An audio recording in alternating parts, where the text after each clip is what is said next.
자, 다음 소식입니다. 자녀의 죽음에 한이라도 풀고자 변호사를 대리해서 소송을 했는데 변호사가 이른바 재판 노쇼, 재판에 아예 출석하지 않아서 재판 자체를 아예 지게 됐다면 여러분은 어떠시겠습니까? 자, 이 일, 실제로 발생한 일이죠. 권경애 변호사가 학교폭력 피해자 유족을 대리해서 소송을 진행했는데 무려 3번이나 변론기일에 출석하지 않으면서 재판에서 패소를 하는 일이 있었죠. 게다가 이 사실을 5개월 동안 유족한테 전혀 알리지 않으면서 유족을 상고조차 하지 못하도록 한 상태에서 판결이 확정이 된 겁니다.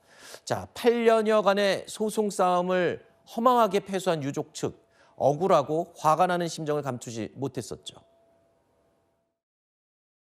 어디서 지금 6개월 징계를 얘기를 하고 우리 주원이가 이 세상에 태어나서 어떤 고통을 받고 살았습니까? 그렇게 고통받고 있다가 스스로 목숨을 끊었는데 그 재판을 말아먹은 변호사를 6개월 징계를 해요? 그게 말이 됩니까? 자, 그런데 최근 권경애 변호사가요, 유족과의 소송에서 주기로 했던 위자료가 있었습니다. 9천만 원 각서를 쓰고 본인이 주겠다라고 직접 밝힌 액수인데 다시 못 주겠다고 나섰어요. 근데 그 이유가 황당합니다. 그렇습니다. 이 각서를 씀으로써 어쨌든 유족이 이렇게 제대로 재판을 받을 수 있는 그 기회를 박탈한 것이기 때문에 당연히 지급해야 되는 금액이라고 보이거든요.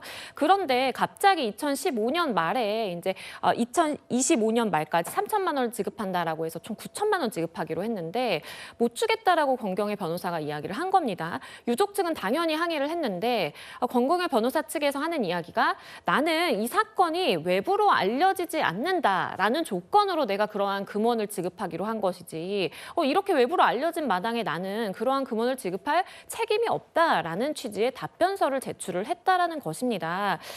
이것은 법적으로도 조금 증거가 있는지는 확인을 해봐야 되겠지만 네. 지금 알려지고 있는 바, 그러니까 유족 측에서 주장하고 있는 바에 따르면 계약서에 그러한 사항이 명기되어 있지 않다라고 합니다. 그렇다면 어떠한 조건부에 이러한 금원 지급을 약속한 것이 아니라 단순히 언제까지 그 금원을 지급하겠다라고 약속을 한 것으로 보아야 되고요. 이러한 조건부의 계약이었다라는 주장은 현실적으로 좀 받아들이기 어려운 주장으로 보입니다.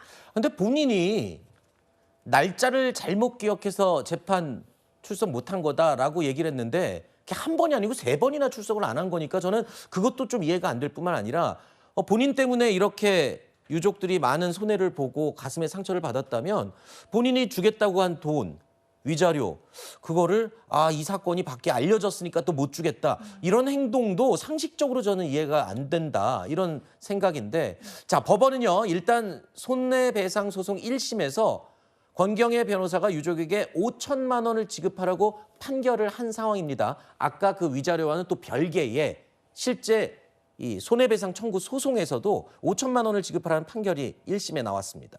법원에서 권 변호사의 해당 주장을 어떻게 보느냐에 따라서 항소심, 2심 결과도 달라질 것으로 예상이 되는데요.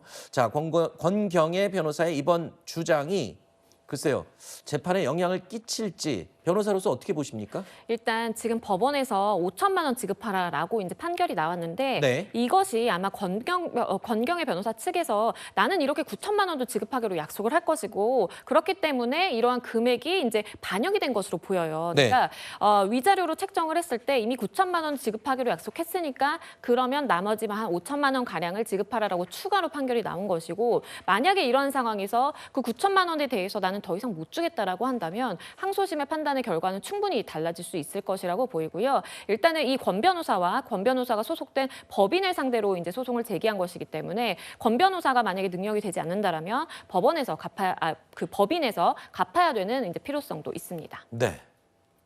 자, 돈을 주고 안 주고 뭐 그거는 떠나서 전 진짜 제가 너무 궁금해서 여쭙는데요. 변호사가 자기가 맡은 소송, 재판에 3번이나 출석을 안 하는 게 그게 흔한 경우인가요?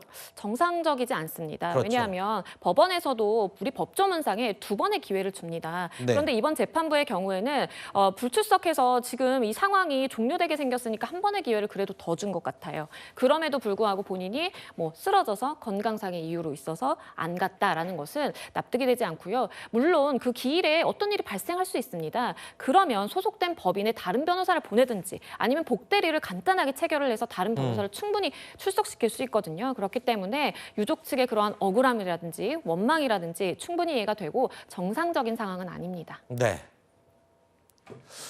법적 지식을 사람들을 돕는데 사용을 해야 되는 게 아닌가 이 생각이 제일 먼저 떠오릅니다.